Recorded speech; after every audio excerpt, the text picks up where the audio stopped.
Amigos, buenas noches. Vamos a hablar en minutos con Juliana Loza, abogada de Keiko Fujimori, pero antes quiero hacer un breve comentario sobre el caso Chinchero, que bueno, ha habido pues revelaciones en las últimas horas y en los últimos días en realidad sobre digamos puntos que hacen más compleja la investigación y que la Fiscalía ha tomado en cuenta para anunciar ya la investigación formal contra la señora Fiorella Molinelli, que como sabemos es ex viceministra de Transportes y Comunicaciones durante el periodo en que Martín Vizcarra fue titular de esa cartera. Son dos puntos centrales de evidencia, ¿no?, que se están investigando. Uno es que ambos encontrados en la laptop del ex gerente de Kunturhuasi, que fue pues la empresa que originalmente había ganado la licitación, o el consorcio que había ganado la licitación para construir este aeropuerto en el Cusco. El primero es que se encontró una versión de las respuestas que el entonces ministro Vizcarra iba a ofrecer ante la interpelación del Congreso. Estas respuestas, estos borradores, habrían estado 6 días antes. Ese es un punto.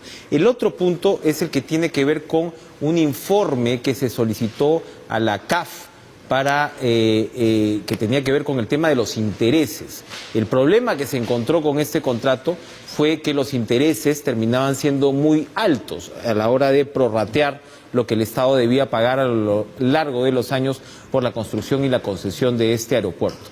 Entonces, en ese momento el presidente, el entonces ministro Vizcarra, comentó sobre este informe de la CAF que reducía o daba una fórmula para reducir en aproximadamente 120 millones de dólares estos intereses, que eran algo así como de 580, se redujo a 460 millones de dólares aproximadamente.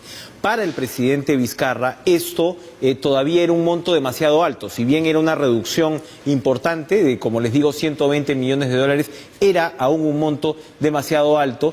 Y se decidió entonces finalmente ir a la figura de la adenda, que fue la que firma la señora Molinelli como viceministra, ¿no? Se firma la adenda en la cual básicamente lo que se hace es dar la opción de lo que era una APP, ¿no?, convertirla en una obra pública, como les digo, por este tema pues de los intereses que terminaba siendo oneroso para el Estado. En su momento, el presidente Vizcarra señaló, ministro en ese entonces, señaló que entre, vamos a decirlo así, entre muertos y heridos, el Estado terminaba ahorrando un poco más de 90 millones de dólares. Y defendió, por supuesto, la legalidad de la adenda y la conveniencia, sobre todo, de la adenda. Pues bien, lo que se ha encontrado como segunda pieza de evidencia en esta laptop es que según la fecha de la grabación del informe de la CAF, habría llegado aproximadamente 15, 18 días antes a la laptop de este señor, del exgerente general de Kunturhuasi, antes de que se entregara al MTC, que había pagado $45.000 por este informe, que, como les repito, tenía el objetivo de reducir los intereses. En eso estamos, ¿no?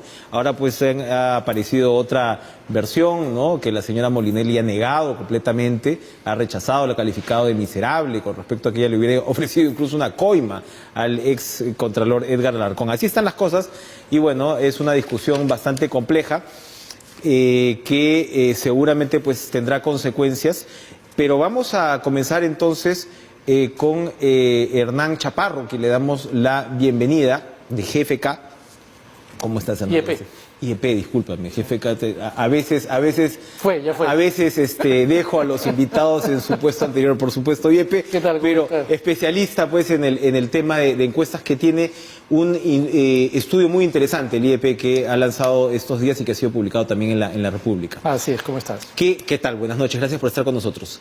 ¿Cuáles son las consecuencias principales? El presidente tiene una aprobación de aproximadamente 47%. Sí, 47%. ¿Verdad? El Congreso está en 8%. Así es.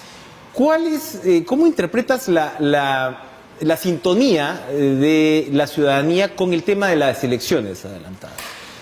Mira, ¿es un entusiasmo, es una suerte de hartazgo, es realmente un compromiso con una... Mira, en el informe que está en la página web del IEP... Tenemos algunos cuadros, a ver si los vamos a mostrar. Se puede ver también que hay otro indicador que nosotros ya venimos preguntando hace unos 6 meses más o menos, sobre índice de confianza política, que básicamente evalúa la percepción que tiene la gente sobre cómo estamos políticamente hoy respecto a hace un año, cómo estamos hoy y cómo creemos que vamos a estar. Eso se crea un indicador y el indicador está por debajo o sea, está en fase pesimista, ¿no? Lo cual, y ese es un indicador que no habla solamente del Congreso, sino del conjunto de la política. Entonces, el ánimo electoral, si es que es un poco, y la confianza que tiene la gente respecto a lo político en su conjunto, digamos, claramente está en un ánimo negativo.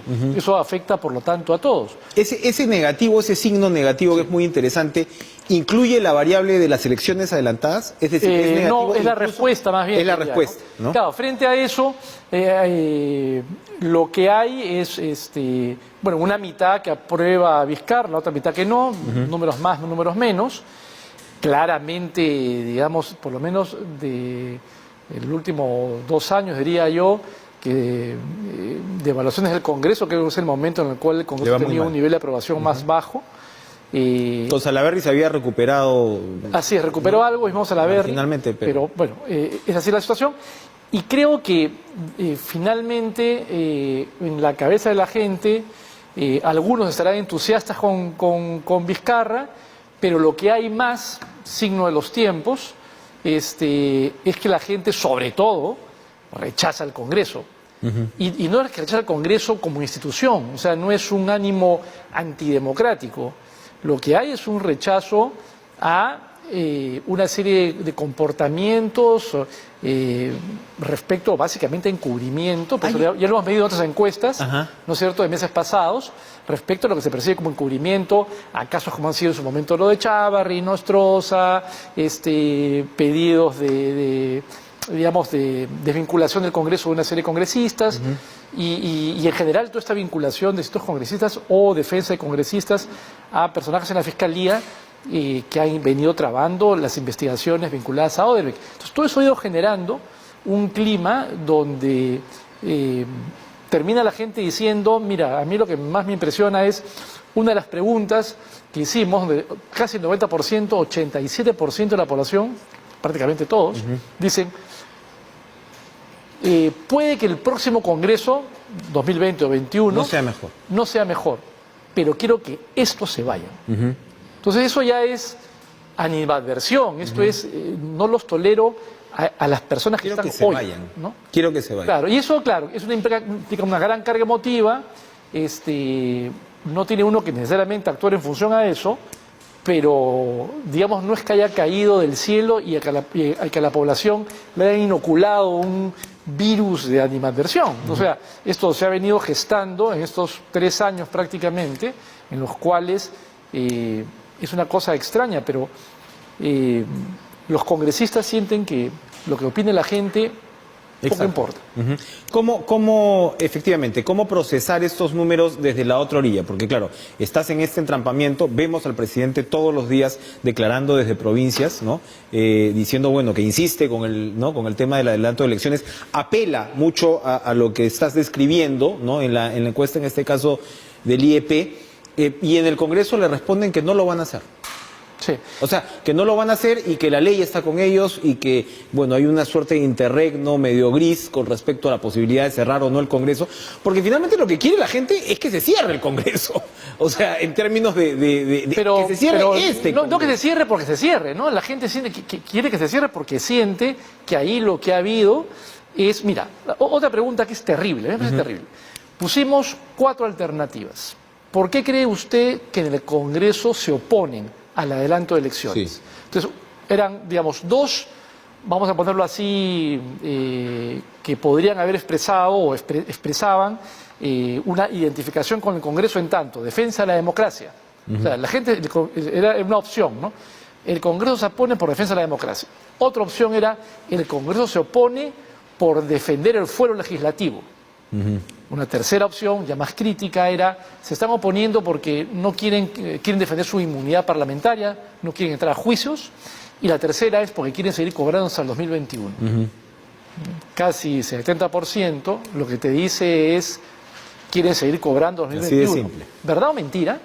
El tema está que la percepción que tiene en la cabeza la gente es que la única agenda que hay ahí adentro no es la de la defensa de la Constitución, sino que es la defensa de sus bolsillos. Entonces, ¿dónde está el Congreso y dónde están los congresistas tratando de convencer a la población de que están equivocados? ¿Qué le están diciendo? Que Vizcarra es un autoritario. Pero lamentablemente la gente no se los cree porque dicen, oye, tú me estás pidiendo que respete la Constitución cuando he visto que tú has hecho las interpretaciones que has querido hacer en el Congreso para defender tus intereses cuando has querido. Entonces la misma ley se ve, digamos, desacreditada en el ejercicio del congresista. Ahora, también hay una narrativa, a ver, la renuncia de Kuczynski, ¿no? En ese momento creo que las encuestas reflejaban una opinión mayoritaria porque Kuczynski renuncia. Así es. ¿No? En ese momento se consideraba insostenible para un porcentaje de la Claro, porque no población. hubo ninguna credibilidad Exacto. en el indulto a Fujimori, ¿no? ¿No? Entonces, eso tuvo un impacto muy fuerte y claro, ahí emerge Vizcarra, ¿no? Como la figura de recambio. Hay quienes le critican ahora a Vizcarra eso, ¿no? Porque dicen, oye, se habla de que el Congreso ha sido obstruccionista y que la vacancia fue una expresión de ese obstruccionismo o la renuncia, ¿no? Pero fue el actual presidente el que se benefició también de eso. Entonces, hay cierta complejidad. Pero en todo caso, lo que la ciudadanía hubiera esperado es que después de ese escenario el Congreso contribuyera a una figura de estabilidad que no se ha dado. Probablemente si se hubiera dado una relación de mayor colaboración entre el Ejecutivo y el Legislativo, a partir de ese momento, ¿otra sería la historia? Mira, yo creo que estabilidad sí y también lucha contra la corrupción. Los blindajes pesan mucho. Eso ha entonces, en la pesado percepción muchísimo, porque yo creo que, digamos, hay quienes no quieren mirar lo que ha significado Odebrecht, y la sumatoria de estos audios de jueces que ahora se quiere comenzar a diluir, digamos, el impacto, pero en una ciudadanía, o sea, el señor, la señora, que está ubicada en cualquier parte del país, cotidianamente, mira, yo tengo 25 años escuchando a la gente de dinámicas grupales, encuestas, o sea, la noción de injusticia y de que la ley está para los que tienen el poder y a mí lo que me toca es entrar a este juego de corrupción porque todos son corruptos en el poder judicial, eso, mira, todos los días. Entonces, que esa gente haya escuchado los audios haciendo coordinaciones para ver favores es una cosa muy impactante en la experiencia del ciudadano. Y que el Congreso no contribuya a sancionar esa frente a conducta. eso, o sea, a la evidencia de la corrupción en un poder judicial que ya la gente lo tenía totalmente desprestigiado en su cabeza, que los congresistas los hayan defendido, eso ha sido un parteaguas del cual no se han dado cuenta. Indignación ciudadana. Vamos a ver si hay un futuro después de la pausa con las supuestas potenciales candidaturas presidenciales. No se vayan.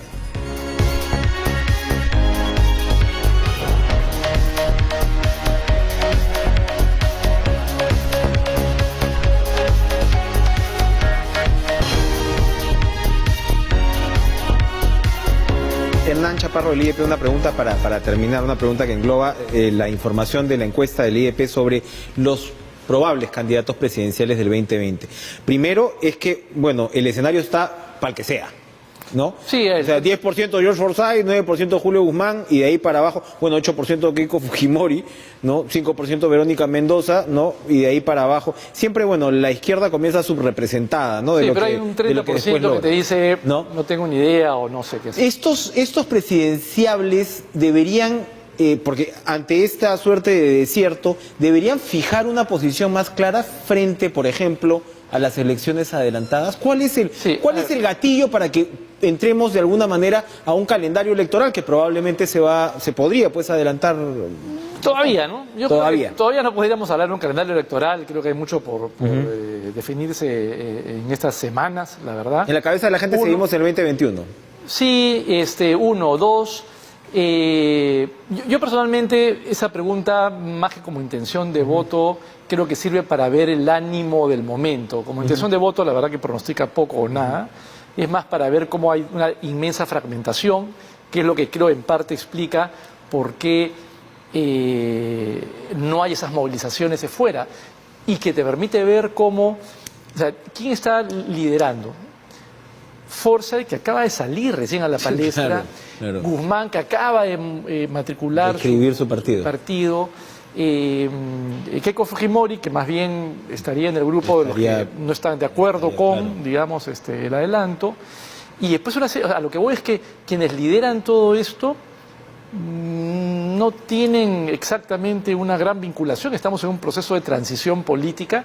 Definitivamente los partidos 2020 o 2021 van a ser totalmente otros. O sea, este proceso electoral, no conocemos el escenario todavía. Va a ser una fecha de un momento en el cual va a haber partidos que van a quedar básicamente cancelados, ¿no?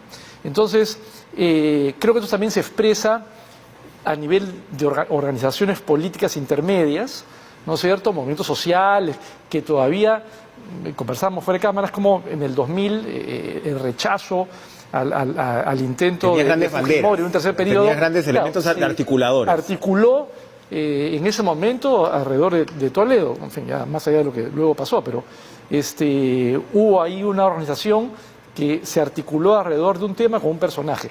En este caso, no creo que cada uno anda mirando más bien su propio futuro electoral, diera la impresión que no hay ningún nivel de coordinación o no hay mucha coordinación a ese nivel. Y por otro lado, hay cierto cansancio, claro, de parte de la gente. Ahora, faltan 2 o 3 semanas, creo que si en algún momento se genera algo que sea un gatillador, porque la gente lo perciba como un abuso de... eso podría hacer que la gente salga espontáneamente, pero... Hasta ahora no se sabe qué va a pasar en la calle. Y el que sepa qué va a pasar el próximo mes, que nos cuente. Gracias Hernán Chaparro. Así estamos, IEP, por visitarnos esta noche con esta interesante encuesta. Vamos a una pausa, ahora sí regresamos con Juliana Loza, abogada de Keiko Fujimori. No se muevan.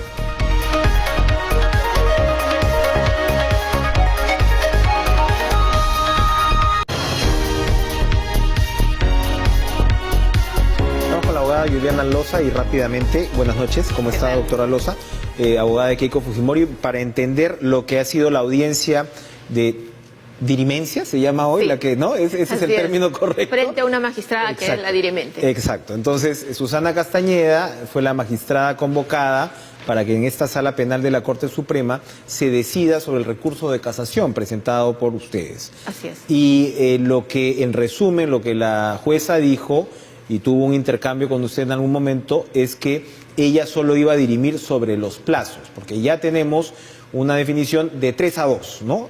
3-2, necesitas una mayoría de 4. Así es, ¿no? para hacer votos hubo 2 jueces que se inclinaron en la primera votación por continuar con los 36 meses de prisión preventiva, y hubo 3 que dijeron, no, nos vamos a 18. Se necesitan 4 para hacer efectiva esta decisión, y la señora dijo, yo me voy a pronunciar sobre los plazos, no me voy a pronunciar sobre si hay o no prisión preventiva. Para usted eso es incorrecto, ¿por qué? Es incorrecto porque nosotros jamás hemos pedido una reducción de plazo. Lo que nosotros hemos solicitado desde un inicio es la revocatoria de la prisión preventiva por la libertad. Entonces, que ingresemos hoy día y que no se nos permita sustentar los argumentos por los cuales nosotros consideramos que en verdad, en el caso de Keiko, debiera estar en libertad, para nosotros es muy preocupante. O sea, que me diga 18 o 36 meses, sería absurdo que yo vaya a la Corte Suprema y diga, estoy conforme con 18 meses de prisión preventiva, o con 36 aún peor, ¿no? Entonces, para mí sí me llamó la atención y se lo dije en la audiencia, nosotros no hemos pedido reducción de plazo, estamos pidiendo variación o la revocatoria por la libertad.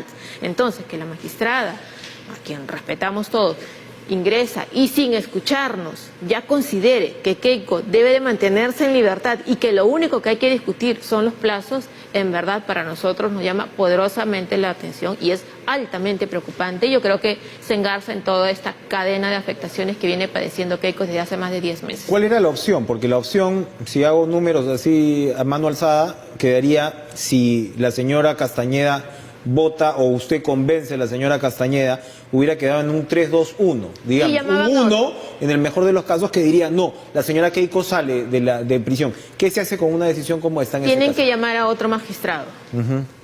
Y ese magistrado tiene tendría las 3 alternativas. Y así hasta llegar hasta que se completen 4 en alguna de las alternativas posibles. Ahora, mientras tanto, esto se va a definir el 12 de septiembre, Mientras tanto, bueno, antes usted me ha dicho pues que respetan por supuesto a la jueza, pero según las declaraciones del señor Vito a la salida, que estaba muy afectado, bueno, le ha dicho que la jueza es amiga de Gorriti, es amiga de los fiscales Lavajato, entonces que eso ya adelantaría su posición. Bueno, es que es altamente preocupante y no solamente lo dice Marc, o sea, lo dicen muchas personas, o sea, han opinado sobre ese tema en base a determinadas publicaciones periodísticas, fotografías que se han dado donde evidenciarían este tema, pero nosotros cuando decimos respetamos a los magistrados, porque respetamos a los magistrados en general, ¿ok?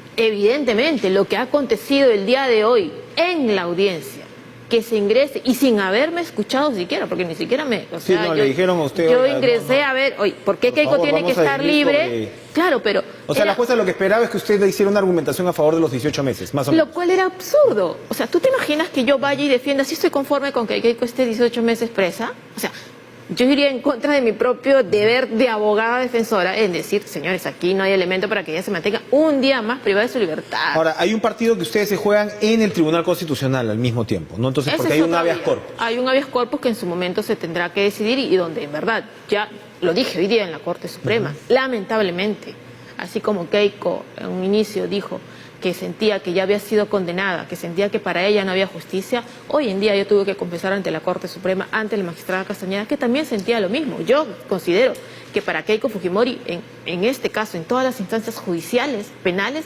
no hay justicia para Keiko. ¿En qué momento se activa un habeas corpus ante el Tribunal Constitucional? Hay que esperar a que el Poder Judicial emita su decisión, es decir, que el 12 de septiembre la señora Castañeda diga o 18 meses o 36 meses. No necesariamente. De hecho, hay un caso muy conocido y emblemático que debes de recordar de su oficial Miranda, sí, ¿no? Que le dieron prisión preventiva a pesar de que había una legítima defensa y que creo que fue en Piura o no sé en qué ciudad, y en paralelo un juez constitucional, valiéndose de las herramientas constitucionales y que le establece el ordenamiento constitucional, declaró fundado un habeas corpus a pesar que estaba pendiente la calificación de la apelación de esa prisión preventiva. Entonces, sí hay línea jurisprudencial que permite que excepcionalmente la justicia constitucional entre a reparar y a remediar la afectación a derechos fundamentales, más aún cuando lo que está en juego es la libertad de una persona. Para terminar, sabemos que el ponente, o al menos la información que tengo, es que el ponente del caso de Keiko Fujimori TC es el señor Blume, que es presidente del Tribunal Constitucional. Va a ser un ponente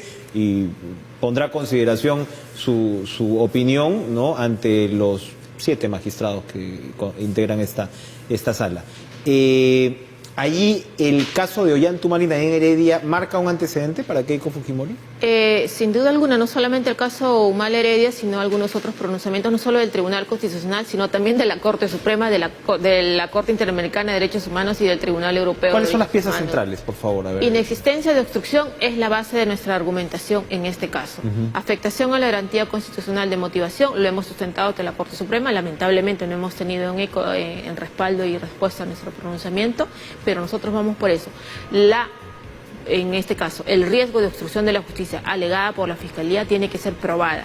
La línea jurisprudencial mayoritaria o uniforme, diría yo, en lo que es relacionado a la prisión preventiva, establece y exige que el peligro procesal no se presume, el peligro procesal se prueba, y para Keiko solamente se está presumiendo, y eso es indebido, eso es inconstitucional, eso es ilegal, eso es incorrecto.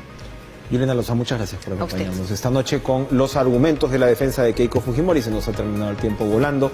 Sigan ustedes con la programación de TV Perú, sigan con Lucho Tristano, muchos para panamericanos, mucho fútbol, y nos vemos mañana.